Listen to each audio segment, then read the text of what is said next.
Okay. All right. So extremely sorry for the technical delay. Uh, it took some time, and I was not expecting it. It would take it will go for so long. Fine. Uh, so first let me discuss about the web portal which you guys are facing the issue with. Okay. So for everyone, for each one of you, I have sent an email. Okay, those who guys have approached to me, I have sent you an email, something like this, if you remember, right? So the thing is, some of you have got a wrong URL. So this is the right URL, okay? And this is the URL guys gonna use it. So I'm gonna paste it here in the network automation. So this is the link which you guys have to use here after. So let's say let me show you. Let me show you, and then you can try it on your side. Okay. So I just copy this link, or you can directly click and it will open up. Let me copy paste on my web browser. So it's gonna give something like this. Okay, this content is protected. Please log in and enroll to view this content. I'm gonna click on login. Okay, over here. So option has gone now.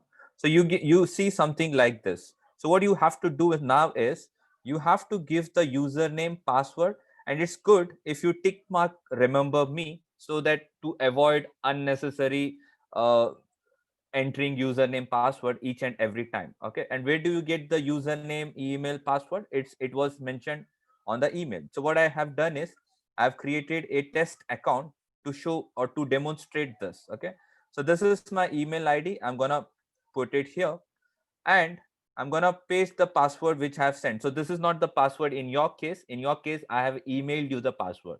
Individually, I have emailed every one of you, right?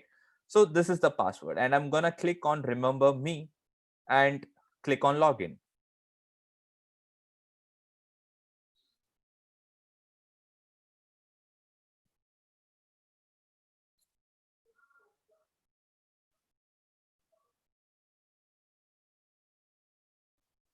Okay, so you're gonna get your uh give me 1 second. I'll put a backup recording in case if internet breaks, so we have the recording still with us. Okay. Yeah. So you get something like this. So this is the actual portal, and if you see, this is the class 1 video which was recorded.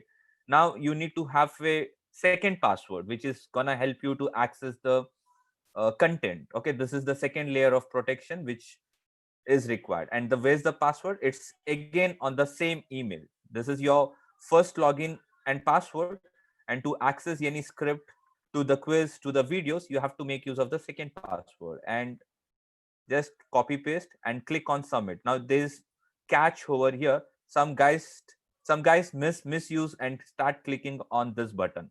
This is not right. Okay, you need to click over here where it says submit. So you paste the password and click on submit.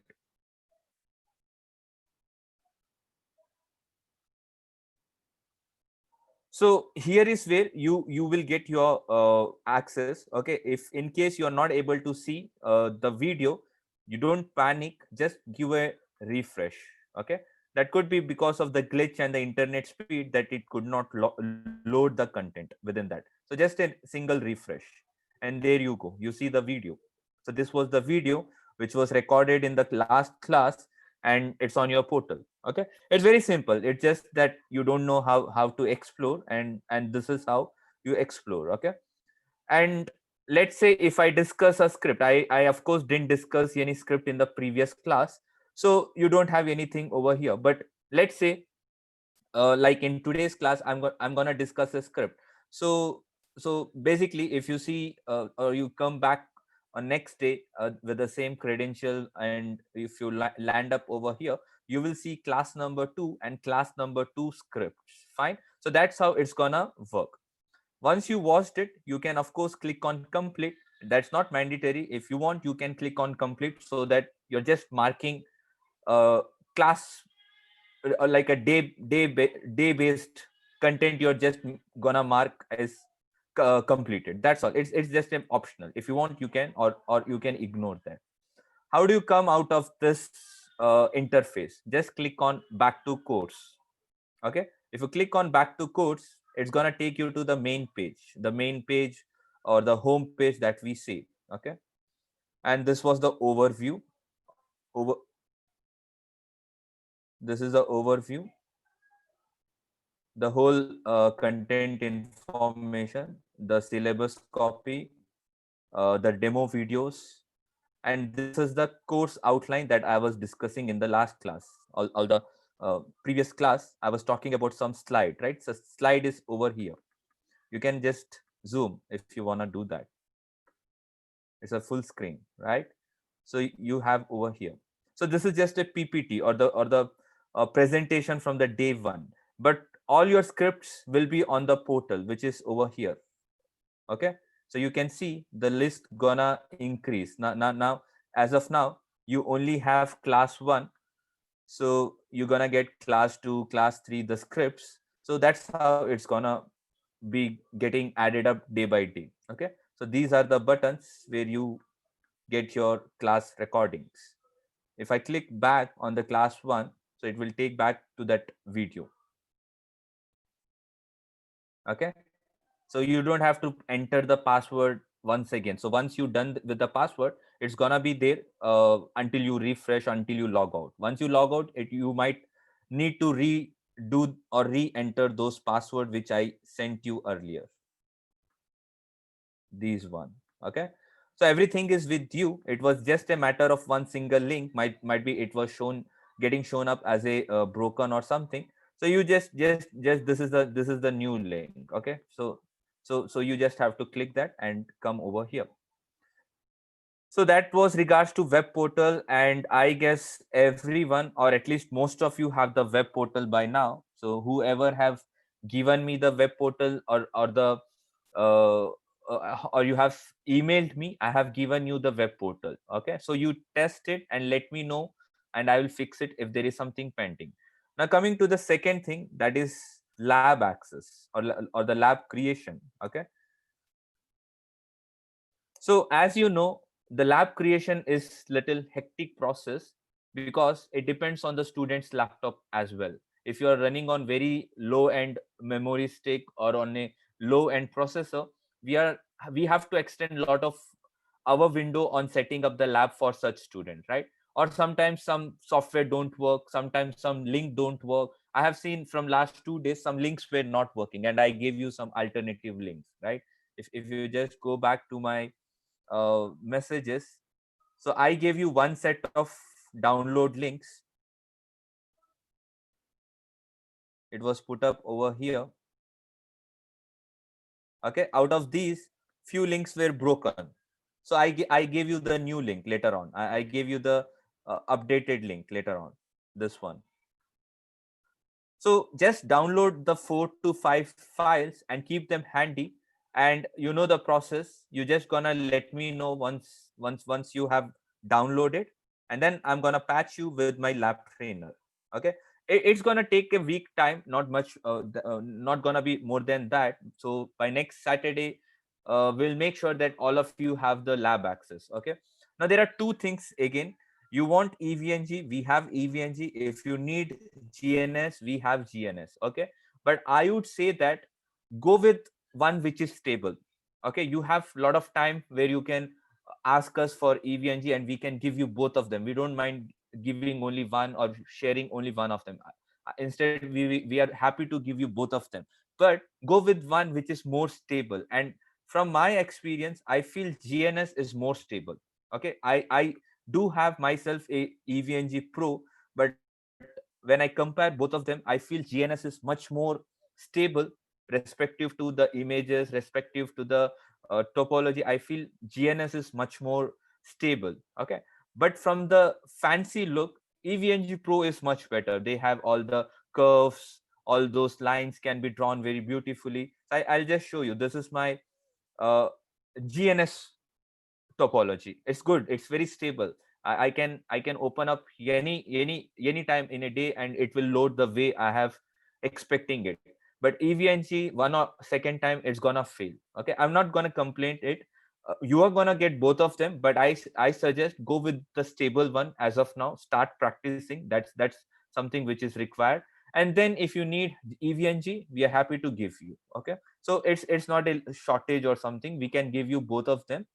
Only the thing is, since in a 1 week we have to set the lab for every one of you, so we can't spare a lot of time setting up EVNG, getting a lot of failed messages, because sometimes the link don't work, the EVNG link is not working officially, right? So it's better go with GNS as of now, since it's stable version, and then get the EVNG meanwhile whenever you want. Okay, so as of now, for the next couple of classes, we are good with GNS. We don't need anything apart from that. So you have a lot of time while you get the lab set up parallelly. Okay, the thing is, don't see what happens is we are getting requests from 10 to 15 student at a time, and that's not getting feasible, because some the EVNG is not very stable. It's getting every time getting a issue or something. So I would say go with GNS. We have the lab by the next Saturday, and then meanwhile once again engage the same lab trainer and get the EVNG. Okay, so up to you. If you are good with GNS, don't go with EVNG. If you're running shortage on your memory or all those things, don't go with EVNG. Stick with GNS. Okay, because even GNS is running on the virtualization. So from the resource point of view, EVNG and GNS are going to consume the similar resources. Okay, because GNS is also running over on VM. So if I show you, my own GNS is running on the VM now. It's running on the VM workstation. The same thing happened in the case of EVNG Pro. It's also running on the VM. So both doesn't make much difference in terms of loading up the lab. But yes, from the stability point of view, I always recommend GNS. This is my first point of preference. Okay, well, so that was regards to web portal, that was regards to lab. Okay, so let's move on with the practical. I would like to show you one quick script, because we are talking too many things in the course. It's better we start practicing. Okay, so scripting is all about practicing. It's not about you seeing my screen and I'm gonna tell you something and you just go back and shut down your laptop. Okay, it's about practicing. I want each one of you that you practice on your own. Practice on your own in the sense, not just copy paste what I'm providing you. It's about you type the script. You can refer the second screen, you can write yourself. Okay, but try to write it, don't try to copy paste. You will see a lot of mistakes when you try to write yourself. Okay, fine. So let's talk about from the first script point of view. This is the first script of this course. So what do I need to get this thing getting started up? Okay, so when I talk about writing script 1, I need a Cisco IOS image. Okay, and I have a MLS switch. MLS is nothing but multi-layered switch. You can have anything. You can have a layer 2 switch, you can have a layer 3 router. It doesn't matter, we just need a Cisco image. And you can see I have a lot of Cisco layer 3 switches. Okay, MLS switches, multi-layered switches, which is capable of routing as well as switching. It's not a prerequisite to have a layer L3 switch or something. It's only that they are very easier to configure on a virtualization on a GNS. They are very easy. Apart from that, I also have a router. Okay, I also have a router which is also a very small instance of device. If you see, it only takes like 128 MB of RAM. Okay, if I just show you,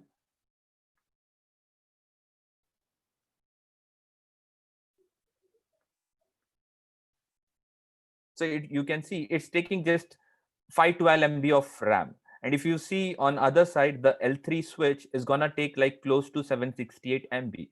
But why do I prefer a layer 3 switch? The reason is I can do the switching configuration in my script, and I can also show you the routing configuration inside my script. Okay, so the two things I can show it on a single script. What happens if I would have taken up a router? I would have shown up only the routing configuration, only OSPF BGP, right? So might be you had a doubt regards to configuring of any switching technology like a VLAN or STP or anything, right? So in to answer everyone's requirement, I'm keeping MLS, which is capable of having both of them, which is routing and switching.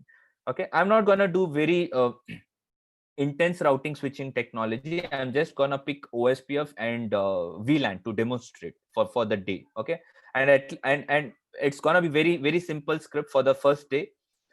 If you already have the lab set up, let's say on Monday, Tuesday, Wednesday, in the next weekend, if you have the lab setting up, give it a try. Okay, give it a try, start exploring, start typing, and let me know if you face any issues. Okay, so what is the first step now? I have this topology which is a part of the lab setup, and this is a part of the course which you are gonna get it. I'll power on it first. Okay, I'll take the console of this. So it's going to take some 2 to 3 seconds to completely boot up. We are going to do some prerequisite on the switch first, because that's important. Okay, and every step I'm going to document so that you know what did we do. So step number 1, power on your Cisco box. It can be anything. I'm just taking up a L3 switch. Okay, step number 2, we are gonna do some prerequisite steps on the Cisco box. And I guess you know what I'm talking about. I'm gonna do the line VTY 0 to 4. I'm gonna configure the required things like transport, input, telnet. I need something for my username and password, so I'm gonna do login local so that my local username and password is considered. I'm gonna put some execution timeout. I'm gonna tell you why I need this. Okay, so what I do now is I just put something like this, and I'm gonna put a comment like this.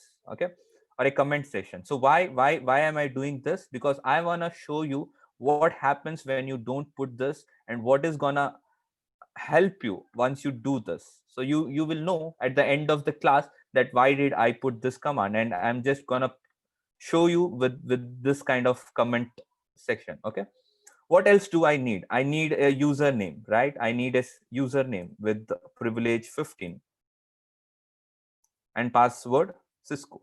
So someone who is very new to the networking background, so this is a prerequisite that we do on a Cisco box. Okay, it's about enabling the telnet console and setting up a user with admin and password Cisco and having a privilege of 15. That's enough for me. That's enough. And I, of course, need an IP address, okay, which I will definitely mention, because since it's a first class, so it's better we have it documented. So what is the IP address? So I can quickly check it over here. This is my IP address. Okay, and on which interface? It's on VLAN 1. On VLAN 1, I have configured some IP address. It's a class C IP address. And now I'm not going to tell what is class C, class 1. I told you that I expect you to know about the classes, or what is an IPv4 address. So this is my prerequisite. Okay, I can straight away copy paste this one, because we are all network engineers and we don't need uh, this to type again and again. If you are not familiar with this, you can go ahead, you can type. Let me show you by typing it. Let me take, you guys are all from 0% of networking and 0% from the scripting knowledge. Okay, so for the first class, I'm gonna do it. In the next class, the prerequisite or these are gonna be getting saved in my startup. So every time in the next class, I'm not gonna do these steps. Okay, I would consider that you know what I've done in the first class, or the in the first script. So how do we configure an interface? I go to interface VLAN 1. I say IP address. It's 192.168.32.200.255.255.250. No shutdown. I can come out of it. Let's configure the line VTY. I go to line VTY 0 to 4. I say transport input telnet. I'm gonna say login local. Okay, so that's nothing but it's gonna check your local username and password, which we are gonna create next. Okay, and I'm not gonna put that execute timeout, right? Because I said I will show you before enabling this statement and after enabling that statement. So let's say we are in that before stage, so I'm not gonna put that execute. Okay, I just took it out. And now let's come out of this. Let's go with username admin, privilege of 15, password of Cisco. Good, we are all good. Now what is the next step here? The next step is I want the reachability of this IP address from my local machine. And how do I test it? I just open a CMD. I'm gonna give a simple ping. Okay, you can go with -t, which is gonna put it for loops. So let's see if this is reachable or not.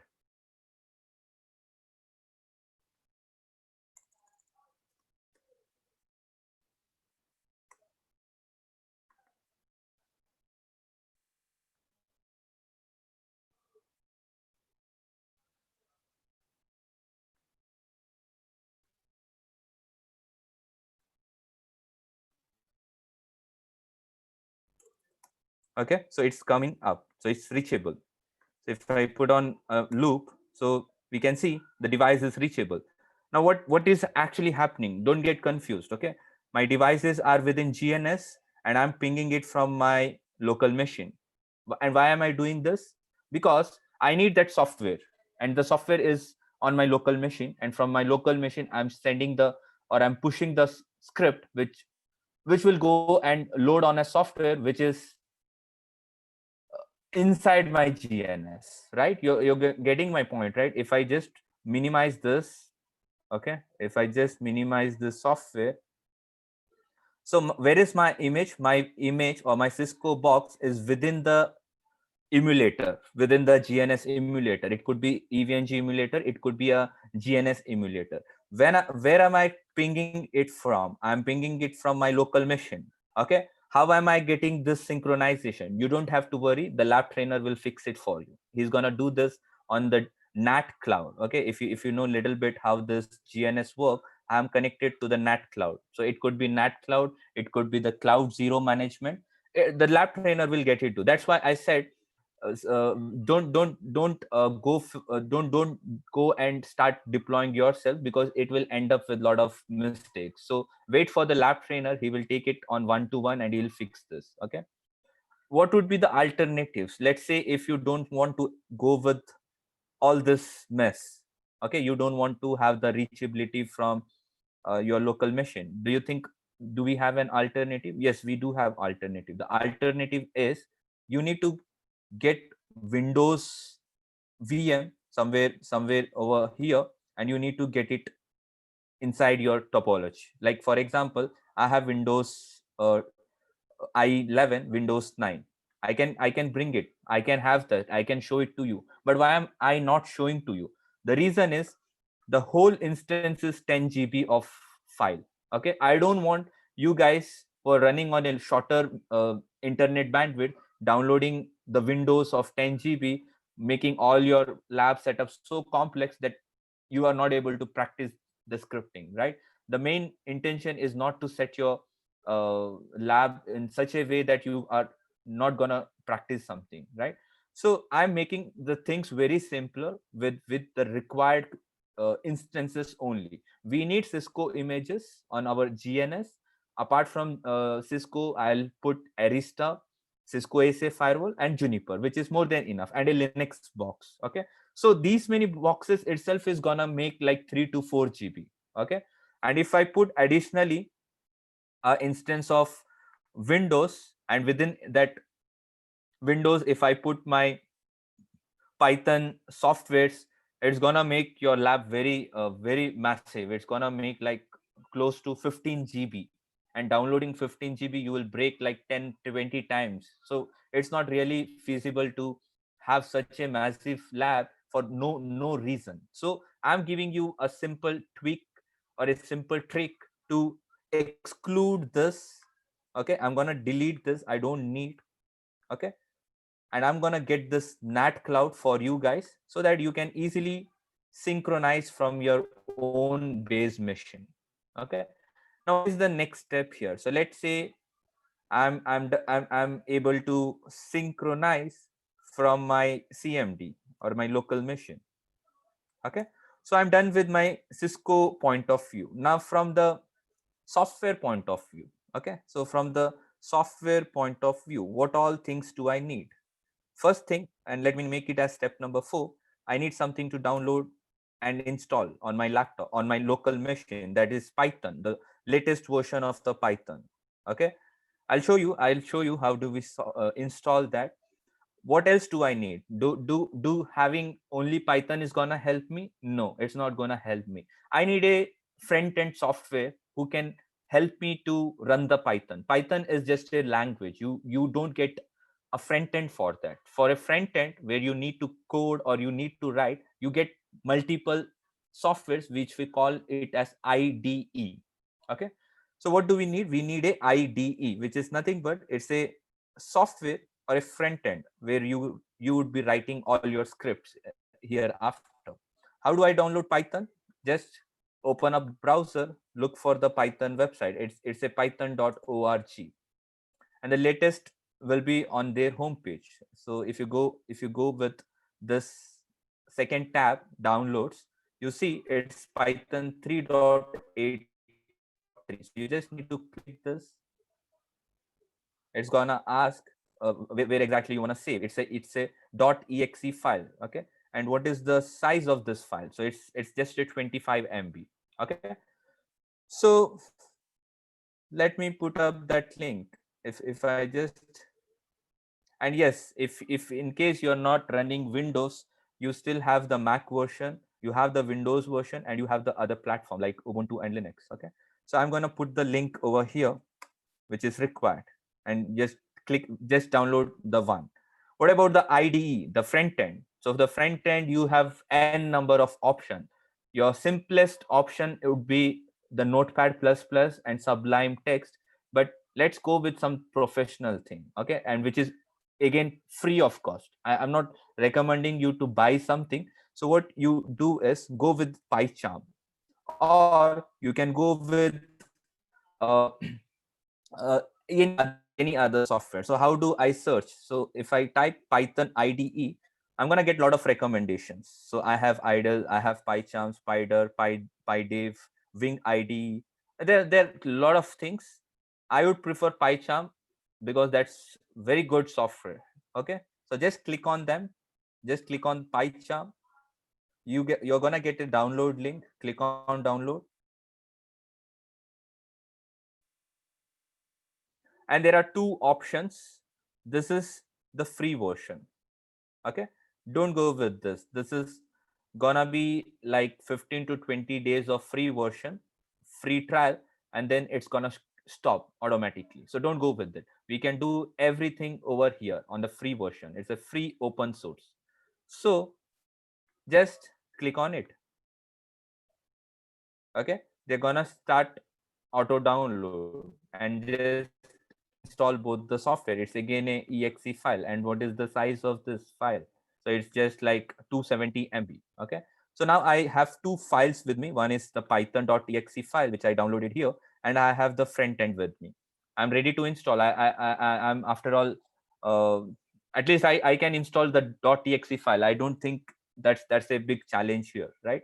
So once I have done them, okay, or let me show you one important thing from the Python point of view. Okay, so I am just placing it for download because I have already Python with me installed, but I want to show you something which is important. Okay, that is whenever you are gonna install Python, okay, there's something which you need to be very careful. So that's when you double click, when you're starting up the program, so it says that it has already scanned for my Python and I am already running it. But let's say I'm gonna go with customized location. Okay, I don't want to uh, spoil my already whatever version I have on my laptop. It might break my all labs or all those things. So let me go with customized location. Okay, so over here it's gonna have all your mandatory things. So just keep them as it is. Don't untick, don't tick something, just keep as it is, go to next. Okay, so once it asks for the next, you're gonna set some path. Okay, so let's say I put a different path because I already have it in my C drive, and just to demonstrate I'm gonna put something like a customize. So if I click on install, so you see they're gonna get installed, right? So this is the way you're gonna install Python.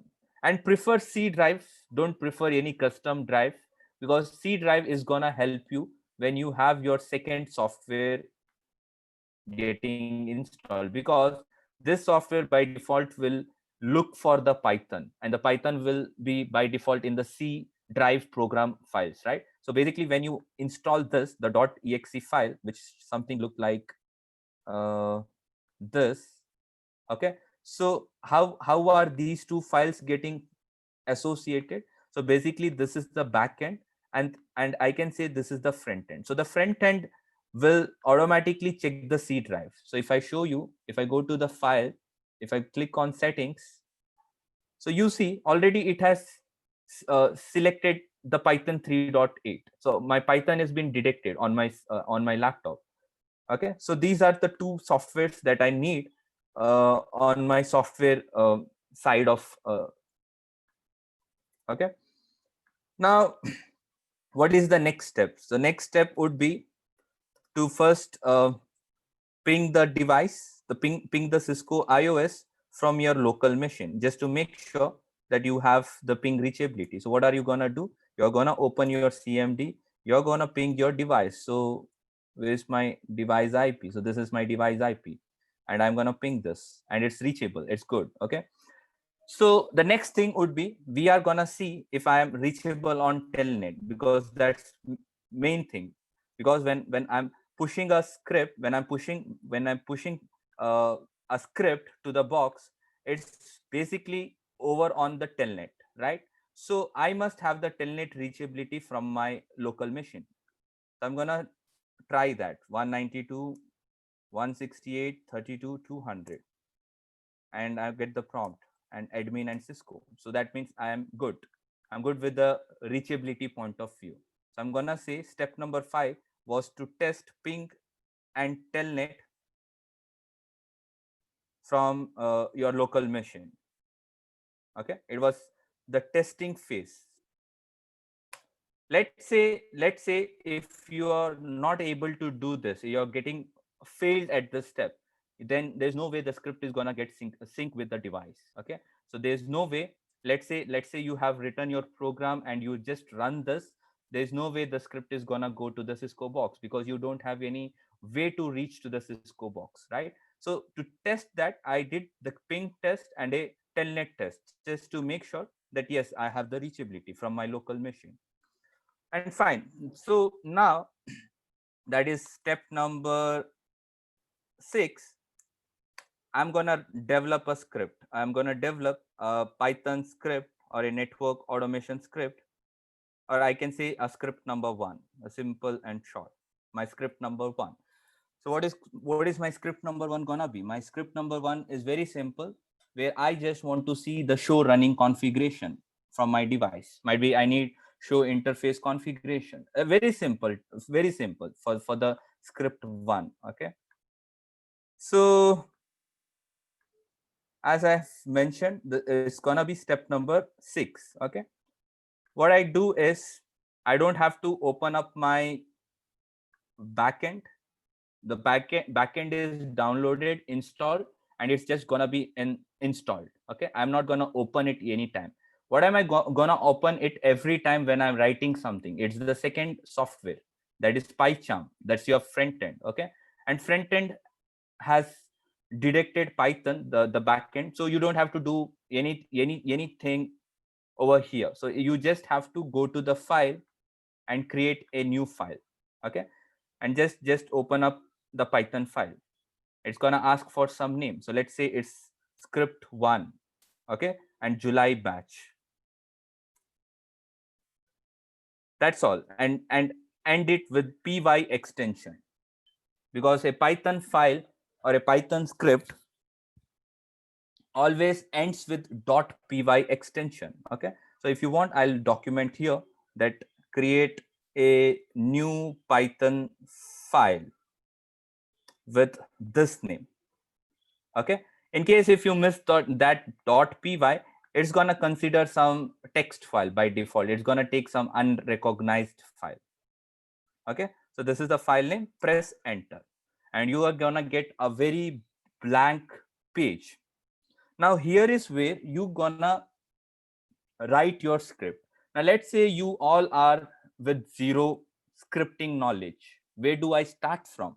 Right, I'll make it very easy. So what I do is, as you know, this is a first script and I am preferring the telnet live. The telnet live is one of the module or one of the library. So what I do, I just go to Python and telnet live and I give a quick search. I'm going to get the documentation for telnet live.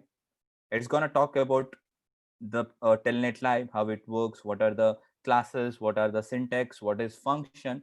But if you just scroll a bit, you're also going to get a dummy project. Okay, this is a dummy project. So we have to start from some node, right? So let's say we started from this. It's not a right script. It's not a right script. Okay, don't think if it is the case, then why you are all sitting here. It's not the case. It's just a dummy project. It's just a sample which I'm gonna place it here. Now I'm more focused on a network device, a Cisco box. There are a lot of things which is pointing towards Python 2, or might be they're pointing to some servers which I actually not required in this lab. So I'm gonna take first the unwanted things. Okay, I'm gonna take get pass for now. I'm gonna bring it once again, might be in the next class, but now I'm gonna take it. Okay, why did I take get pass? Get pass is something which is gonna keep your username and password out of the script. Okay, just because it's a script 1, I'm gonna make it very simple with very less number of lines. Okay, so I removed that functionality. I don't want that functionality. As soon as I removed that functionality, these syntax which were depending on get pass also gets taken down. They are not required anymore. Okay, so this was not required. Now what about import sys? I don't have anything with respective to a server or a system point of view, right? Python can be integrated with the system, it can be integrated with a network device, it can be integrated with the servers. I don't have anything for a system. I'm dealing with a network box. I'm going to take it out. So I need telnet library. Okay, why do I need telnet library? As you know, Python has multiple libraries and we are going to take one at a time. So I'm going to take first with telnet library. The main reason is they have a lot of theory integrated with them. Okay, you all might be knowing that telnet is not a standard. We don't use telnet in the office or in the organization. We always go with SSH. Okay, just ignore or just overlook that part of what telnet does or what is telnet not able to do. Okay, just ignore that part. We are not focusing on why telnet is bad or why telnet is good or why SSH is bad or SSH good. Okay, the main point is we are getting started up with our scripting. So we need to know, we need to start from some point, right? So the first line is about calling that library. This is very important. This whole together, when you write something with import telnet live, is nothing but I'm calling that telnet library within my script. Now whatever I write, this will be defined in this particular library. Okay, so it might be in future classes I go with a different library where I would be writing as import nipam. These things are going to get changed. These things will be now something which a NEPAM package is aware of. So it's something like you're calling a package and then you're gonna write all the syntax and function that's inside that package. You cannot mismatch. Like you have a package number 1 and you are making use of syntax and format from a package number 2 or a 3.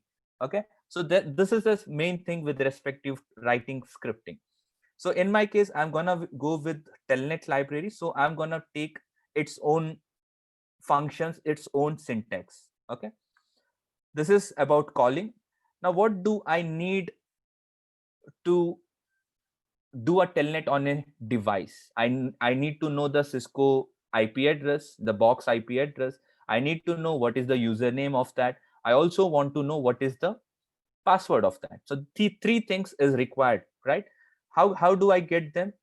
These are the three lines. Okay, I'm gonna say host equals to local host. Now again, I'm not dealing with a server. So in case of server, you make use of this word called local host. I'm gonna make use of my IP address. That's over here. Straight away, I'll just place it here. What is my user gonna be? So again, I'm gonna take this out. The reason is this is not a Python 3 syntax, it's a Python 2 syntax. So I'm gonna take it out and I'm gonna put a simple admin. What is my password gonna look like? My password is Cisco. Where did I do all this thing? It was done in the prerequisite step. So I said it's gonna be admin and password is Cisco. So I'm gonna define all three things. Okay, now coming back to taking the SSH. You know what is the IP address, you know what is the admin username, and what is the password. How are you initiating the telnet? So basically, what I mean to say is, you of course need to do telnet 192.168.32.200, right? That is how the telnet will get initiated. So this is how you're gonna get that telnet initiated. Now this is something called as variable, which I'll come in some time. I'll gonna tell you what is variable, what is string, all those things. From let's first develop a script and then we will do the uh, in-depth analysis of this. Okay, so I'm gonna take consider whatever they have mentioned, and this is all good as of now. The second option here is, once you go with telnet, what are you expecting from your Cisco devices? Okay, you are expecting your Cisco devices giving you some prompt, right? So what is the prompt the device is gonna give you? So if I go with the telnet test, okay, it's gonna give me username. I'm gonna copy it and put it here, username. Once you fill up, so basically you're writing something, right? You're writing something as admin, and what happens is gonna ask you for password, right? So that's your next step. What happens when you enter the password? You're gonna get successfully within your Cisco box. So 4 steps happen. First step, you're gonna get something prompted automatically, which is like a read only. Once you get that, you're gonna write something, right? You're gonna write something. So I'm gonna say that I'm gonna write over there. Once you write it, once again your Cisco box is gonna read out something on the display with here. So I'm gonna say it's a read. Okay, and what happens next? You just entered your password, which is Cisco, which was right. Now these 4 things, okay, these 4 things I have to write in a structure within my Python script, and that is over here. So I'd say that I'm gonna wait until my screen is gonna get this prompt. But if you see this, the test script says about login. Now this is not a good thing. Login is in the case of a server, but I'm dealing with the Cisco box. So in Cisco box, it's username. So I'm gonna copy that and I'm gonna paste it here. So once I'm reading out this display, or once I'm reading out the prompt, it's showing as username. What is the next thing that it's gonna do? It will automatically write the admin. So I say I'm gonna write. And what is user? User is nothing but I have defined here admin. So these 2 steps are gonna happen with respective to these 2 lines. Now there is a statement which says if password. but I am damn sure, I'm 100% sure that I have a password associated with this user, right? So I'm gonna take that out. I know that there is a password. There's no need of be uncertain here. So I'm gonna take that out, and I'm gonna bring this over here. So what is the third line? It's gonna read password, and that's what I said. I'm gonna read, or I'm gonna look for the password. Once I see that on the screen, I'm gonna write the value of password. And what is that gonna write? That what is that gonna be? It's gonna be Cisco. Okay. So once these steps are executed, you have a successful as a telnet connection. Okay, so here is where you get your successfully connected to the telnet. We can give a try. So what I'm going to do is I'm going to put, okay, let's continue and I'll show it later. So if you see next, it's talking about these two lines. Now these two lines are nothing but these are going to be the show run, or whatever the task is. Okay. So if I once again go back and take my access, what am I gonna do now? If I don't write, am I gonna get something? I'm not gonna get something. I have to write something, right? So let's say I'm gonna write show IP in brief, and I get the output. Let's say I'm gonna write show clock, and I get an output. Let's say I write it to be show version. Now you see there is a catch. When you write show version, it's giving you this. So how do you overcome this? You type terminal server, or terminal length 0, right? That's the default behavior of your Cisco box. And you say show version, so that you get a complete version output, right? So you have to give all this command within your script. That's how the script is gonna execute. So if you see here, ls is for listing. It's a server command. It's not a command that we use in the case of uh, in the Cisco. So I'm gonna take that out, and I'm gonna say it's terminal length 0. So once I have done terminal length 0, I was expecting show version, and I have show version over here. Okay. So I'll take these out, which I showed you to explain or demonstrate. So this is let's say this is a draft version. This is still not done. Okay. I'm going to say why it's not done, because the script that you have here is a Python 2 script, and I'm not using Python 2 anymore. If you are all thorough with the Python announcement, there was an announcement which was called as Python sunsetting. Okay. And what did Python sunsetting was about? Officially, Python 2 is been taken down. Okay. So any industry, any organization, any office, any company, if they were running on Python 2, now that's no more gonna be officially supported. So you have to upgrade to Python 3. And now the biggest challenge here is Python 3 is not backward compatible with Python 2. So if you have a script like Python 2, you have you don't you it, they are not backward compatible. That means I have a script, and I just cannot run it on the top of Python 3. Okay. I'm running on Python 3, and if my script is Python 2, they're not gonna work. They're gonna break. Okay. So I have to upgrade every line of the script so that it's compatible with the Python 3. Okay. So what is this announcement about? This announcement is that they had released Python 2 in the year 2000. In 2006, they started Python 3, and there were a lot of improvement publishing between both Python 2 and 3. Later on, they found that Python 2 can't handle a lot of vulnerabilities, or there are a lot of loopholes, security breaches, and they just wanted Python 3 to be better and faster. Okay. And what happened in 2008 is they officially gave an announcement that we are gonna take Python 2 down. It's not a official or a stable release, but a lot of companies could not go ahead and get upgraded to Python 3 because there were shortage of skills available in the market.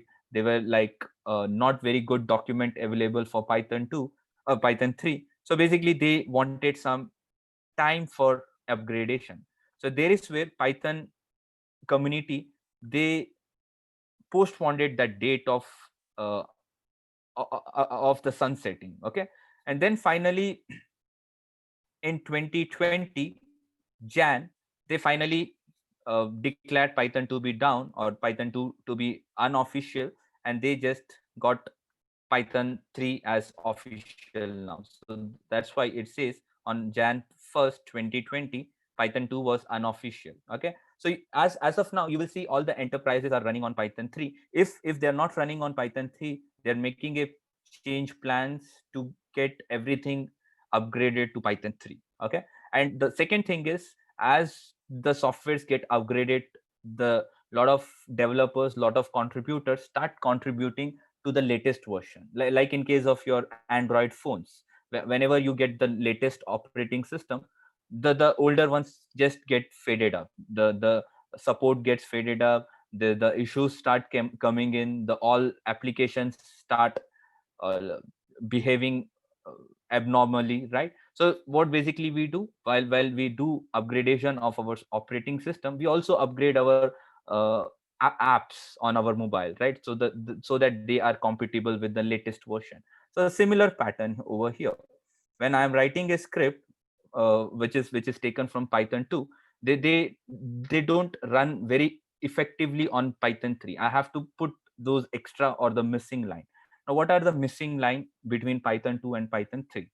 So let me tell you in this way a little bit on the theory.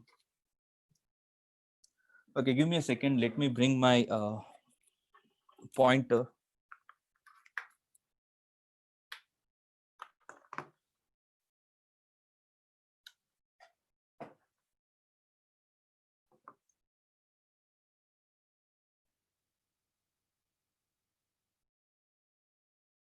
Okay, so when I have Python 2 and when I have a script running on Python 3, the reason why they are not compatible is Python 2 works on Unicode. Okay, and in the case of Python 2, there are a lot of syntax which are being now not present. So that's why I have to manually upgrade every syntax.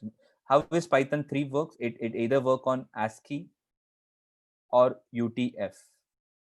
What are these? These are character encoding. These are called as character encoding. What else is a difference? Over here, you don't have to make use of data structure. There's no data structure in case of Python 2. You can make use of a simple string. But in the case of Python 3, you cannot make use of a string. You have to make use of bytes. And bytes is represented as B. Okay. So these are the changes you're going to make when you get a Python 2 scripts. So you're going to take all these features and you are going to get, or you are going to add a lot of things. So you see now what all things I'm going to add here. So let's say what happens here. So let's say I'm good till here. Okay. So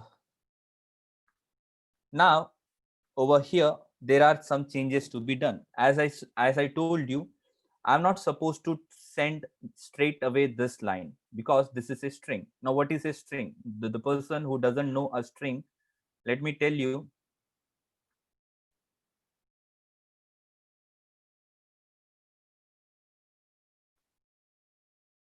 String in Python, okay, it's a text. It can be numbers.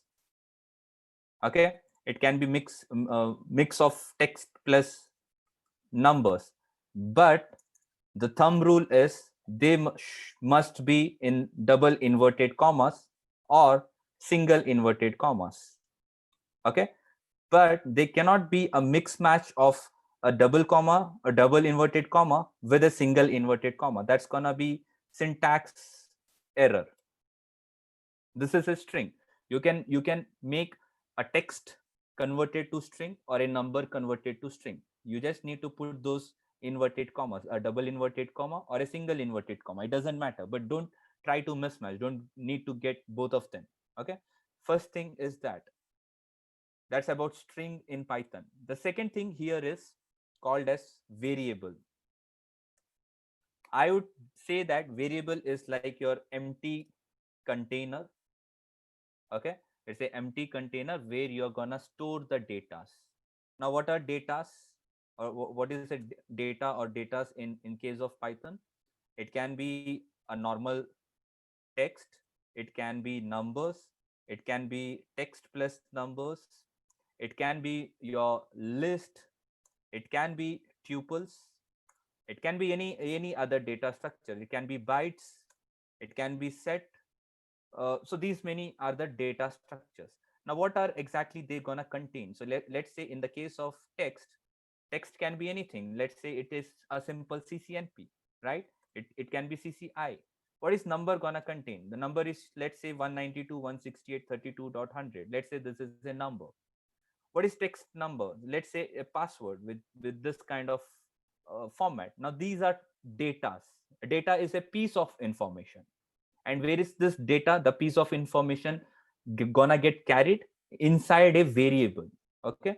These variables are also called as a user defined temporary container which is used to store the data. What is variable? It's a container used to store temporary data, or whatever data that I just have written. So it can be a text, it can be number, it can be any mismatch, or it can be any list or something, right? So variable, data, two things from this particular slide. Okay. So I guess this is clear with respective to variable and the datas that I am talking about. Datas can be your password, it can be your username, it can be your IP address, but it has to be one among them. It can be only text, it can be byte, it can be anything. Now interesting thing is, in the case of Python 3, we are going to make use of bytes. Okay. So that's a new change in the case of Python 3. So they said the Python 3 is on bytes. So what I'm going to do is, wherever I see these strings with the inverted commas, I cannot send a string now. I have to make it a byte.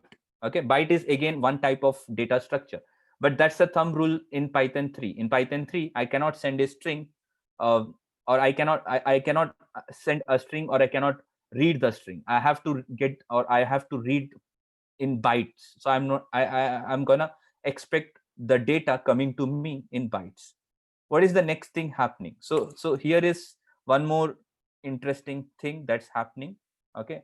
So the 4 lines, which talks about read and write. Okay. Read username, and then you're gonna say write, whatever that we are sending. We are gonna send admin, right? And once again, it's gonna read for password, and then we are gonna write Cisco. So you see that what I'm gonna do now is,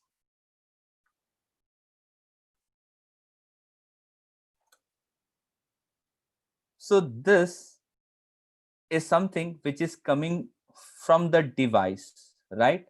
My script is here, my PyCharm script is here, or my Python script is here. When I say read, that means I'm looking for that username. Who is giving that username? It's your Cisco box, which is giving you the prompt of username. So that's a read. Okay. What is the next step I'm gonna do? Once I get that username, I'm gonna send my information in a write statement. This is my username, admin. So there are two things. So when I say Python 3 understand only bytes. When I say Cisco box, it's gonna understand in string, or I can say in ASCII.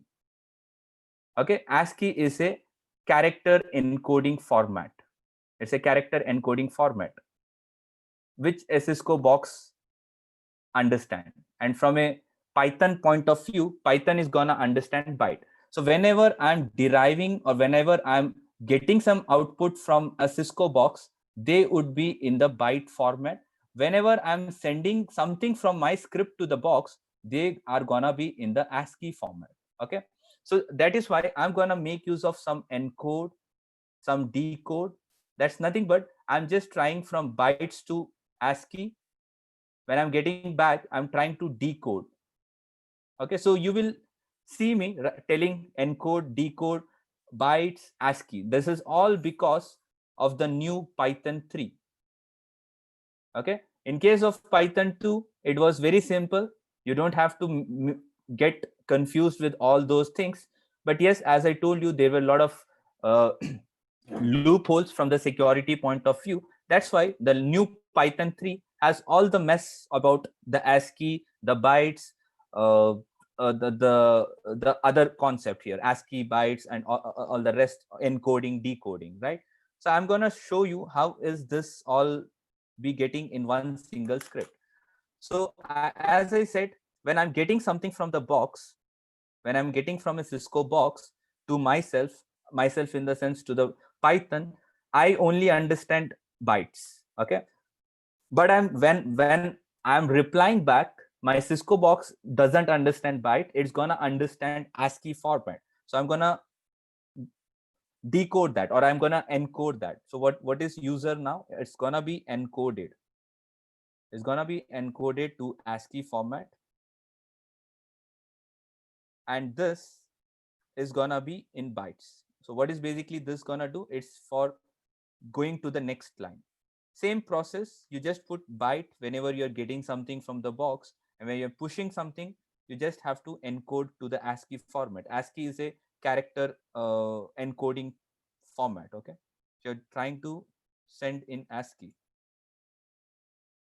encode ASCII and a bytes, because you cannot send a string directly. You need to send it in a byte format. So this has been sorted out. Now this is in a Python 3 format. If you just see back, whatever you had earlier was something which was not running for Python 3. It was Python 2. But now you see the things are coming up for Python 3. Now the next thing, you cannot send the string. What do you need to do? You need to make use of byte, and same thing over here, bytes. Now the script is good, but there's one more mistake. If you see here, my Python 3 don't understand this. The reason is, if you just open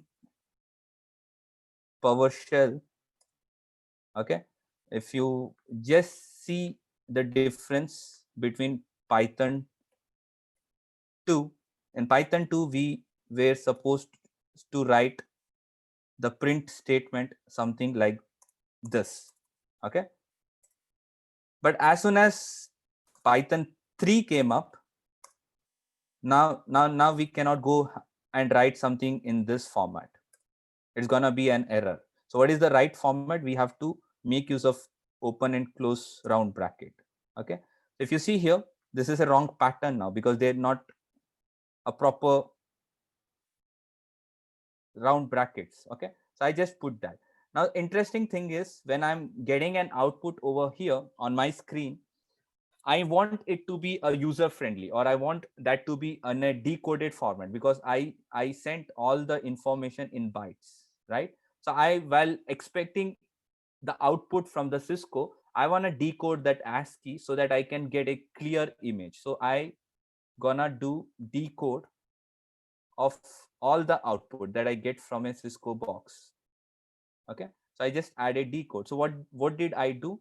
I made use of bytes while taking the output, or while receiving the output from the Cisco box. While sending something, I started sending them in the encoded format. I once again received bytes, or in a password in bytes. I sent once again the encoded format. There's a 2 bytes statement, which are terminal length and show version, and then I'm decoding back in the ASCII format. So I'm gonna run this. Okay, while running this, what I do is I'll take a Wireshark capture over here to make sure that my script is actually coming over on this link or not. Okay.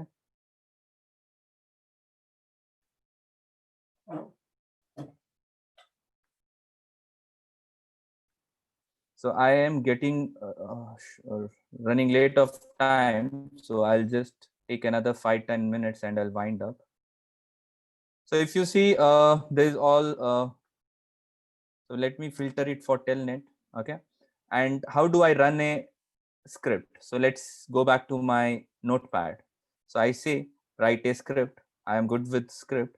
And now let's say step 7 was running that script 1. So you have two ways to run. You can click on this play button, or you can just right click over here and you can click on the run. If you just bring this prompt up, okay, see, this is what happened now.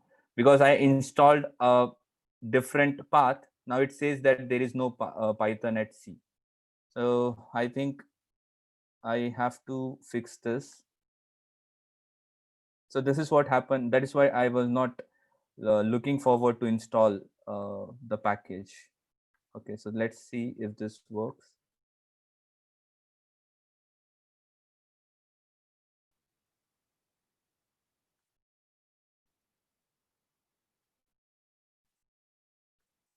Okay, what I do is I just close this and open it once again. So always install on your C drive. Don't install on any other. Then you will just end up with a lot of other issues. So how do I run? Let me try by running. Right click and run.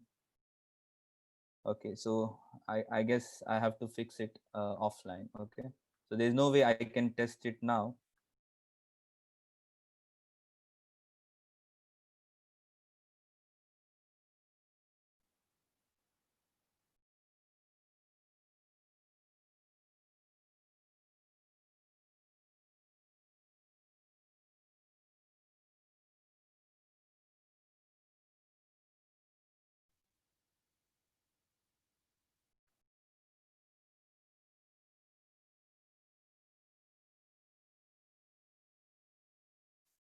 Okay, so guys, I'm stuck now. Okay, and I'm also getting late for the next class. So this is because I installed on my D drive to show you while installation, which I should not have done. But then guys will come out to me saying that they don't know how to install. So this is causing the issue. This is the latest version of the Python, right? So wherever you install, the latest version getting considered. Okay, so just install one instance and just try to get it on your C drive. Fine. So this is a working script which we will once again see in the next class, and I'll try to remove few lines. I'll try to add few lines. Okay, we will try to enhance this script further classes. I'm gonna add more functionality to this, like saving an output, creating a OSPF, or creating a BGP process, creating VLANs. A lot of new things will be added up. So this is just like the foundation for our scripting knowledge. Okay, this is the first script which is gonna get tested. Okay, and then we are gonna introduce lot many new things. So for example, now I'm only dealing with show commands. In the next class I will show you how do I configure something within this, or how do I save a backup, or let's say I wanna create some VLANs, or let's say I wanna create some script where I can add the logging servers, or a logging syslog servers. Okay, so this will be developed in the future classes. We will see from the packet level on the Wireshark also. Okay, I'll just show you how the packet in bytes are getting terminated on the devices, how the ASCII is getting decoded. That all the other things, all the other theoretical topics will be discussed in the next class. Okay, so the first script, the telnet library, the main intention to get this, even though telnet is not used, because they have a lot of that Python with network theory within them, which you will not see in other modules. When you talk about netmiko, when you talk about NEPAM, PyNTC, they are the latest modules. They don't have all these mess to be dealt with. Okay, only in the case of telnet library we make use of this, but it's very good that we know what happens in the backend. What are the Python 3 is capable of, how the synchronization happen, what is the integration. So guys, I am letting you guys to unmute and ask me. There's 5 more minutes, so please ask if let me know if there's any doubt, and then we will catch up in the next class. Sagar, I have one question. Like, Yes, you go ahead. my password you're encoding, right? When you're running that terminal length and the show interface command, you're not putting any encoding things. So just if you can explain. So you see, I'm not using any encoding here because they are variable. These variables are then used here, and I'm making use of conversion here. They are just a standalone point of view. So I'm having my data within my empty container, and the containers are gonna get used. So those container will be converted to the bytes. So like for example, here I'm converting here over here, right? So this is where it get converted. These three lines are just your standalone lines, so that you're just feeding your variables, and then you're using the variable, and that variable we will convert or we will decode. And this, Sagar? good. Yes. Sorry. Yes, Sorry, yes, Sagar. go You know, ahead. you mentioned only one host in the script, yeah? Okay. Right. If I want to, get the outputs for multiple hosts, how we Okay. can do that? We're gonna use. We can do that. We will do in the next class. Okay. As I told, this is just a single first script. So Okay. we will have multiple devices. We will have devices in external text file. We will have devices in for loops. So we will talk about multiple devices. Okay. Thank you. Excuse me. Hi, Sagar. Yes. It's Yes, go good ahead. that it's good that you showed us this programming. Very good, and it's the same structure like the general programming we do, the get message, post message, and making a connection, right? So it's good. I just want to check on the Python 3 and then the PyCharm, the version which we are supposed to install, so that we standardize on the version. So it's always the latest version. So on Python, it's 3.8, and PyCharm, whatever they have on their official website, you can just download and install. Okay, thanks. Yeah. Excuse me. Yes. The fourth line, which is tn equal telnet lib.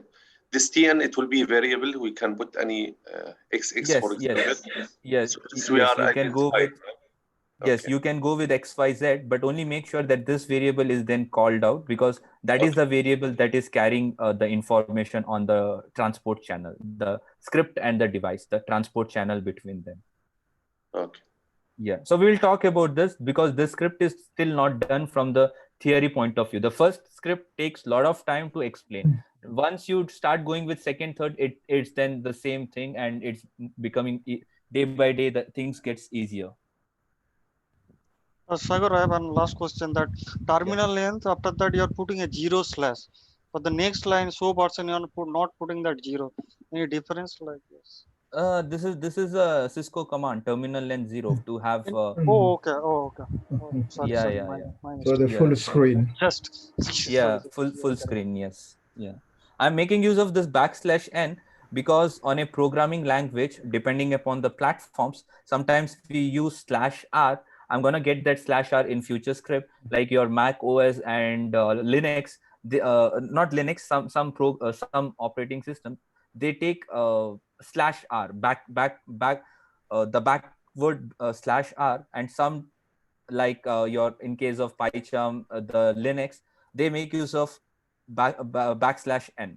So this is nothing but to give that enter command, what we normally manually do, right? The enter statement. So we have to do that, or we have to provision that particular thing on the script. So that's why we do that. Yeah, that is like sending the next character, right? Yes, next Is character. Or the return. Sagar, one question. Basically, on the line number 10 and 12, we are passing some information to the system. So where we Okay. use the ASCII format. Okay. What about on line number 15? In 15 also we are writing something on the passing on the device, but at that time we use the bytes as encoding. So, I will talk about this in the next class. As I told you, the theory is still not done. Okay. So I'm gonna Okay. say you. So I can tell you in short that Python 3 is about bytes. So you have to provision all your lines in such a way that they are in a bytes. Over here, this line, even though we are doing encoding, at the end, what happens is they are gonna get converted to the bytes. Something like Okay. bytes. Okay. And even this, they're gonna get converted to bytes. I will give this example in the next class. So that's why I said first script takes a lot of time. So basically this is byte. This whatever you see, the lengthy format is nothing but it's ending. It will finally end up with converting to bytes. Same thing here, bytes. This is byte and this is byte. So Python 3 is all about bytes. Fine. Okay, Thanks. I'll give you some common example to show the conversion on the PyCharm. We have the terminals over here where we can do the examples, or on your Windows you have something called as PowerShell. So it has both of the versions. So you can try that as well. Sagar, if you send that everything with a byte, and how the Cisco device will understand the byte, it only recognizes the ASCII. That's what you told me. No, but see, I'll give you the example in the next class because I'm have to start the next class. So basically, what is happening is when I'm sending in a byte, okay. So I will show you on the Wireshark that how the bytes get converted on a Cisco platform. Guys, I'll wind up for the day. We will keep the rest Q&A for the next class. I'll pass on this script. If in case you get the lab, you just try it out, and in the next class we will start with Q&A first, and I'll start the same script. I'll start explaining line by line once again, and we will then start on like developing the same scripts. Yeah. Okay? Sagar, just one thing. Can you share us the steps you have gone through? You noted down on the notepad so that we can go through again. Yes, I will give you steps, and I will also give you the script. So you try this, and then you can come back. Yes. Yeah. It will be there in the recorded video, anyways. Yeah.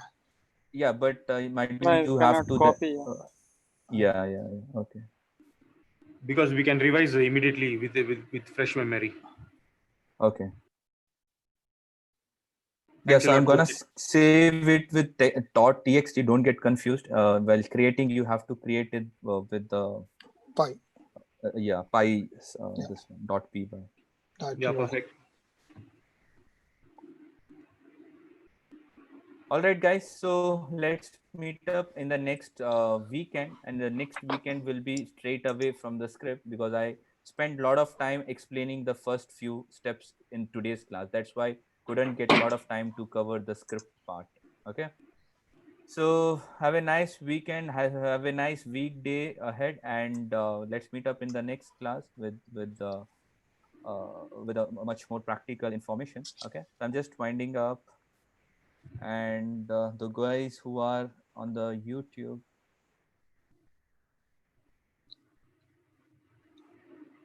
How you are sharing in email or how? I will put up on the web access portal. We just need to log in and get it. Thanks, Sagar. It was a beautiful class. Yeah. Yeah, it was good, Okay. sir. Yeah, very Thanks. very interesting. Yeah, quite good. Okay. Thank you, Sagar. Okay. Thank you very guys, much, thank you. Sagar. See you next week. Okay. Thank you. Yes, bye. Thank you, Sagar. Yeah. Thank you, guys. Have a nice day. You too. Have a nice day. Thanks, everyone. Okay. So I'm also winding up this.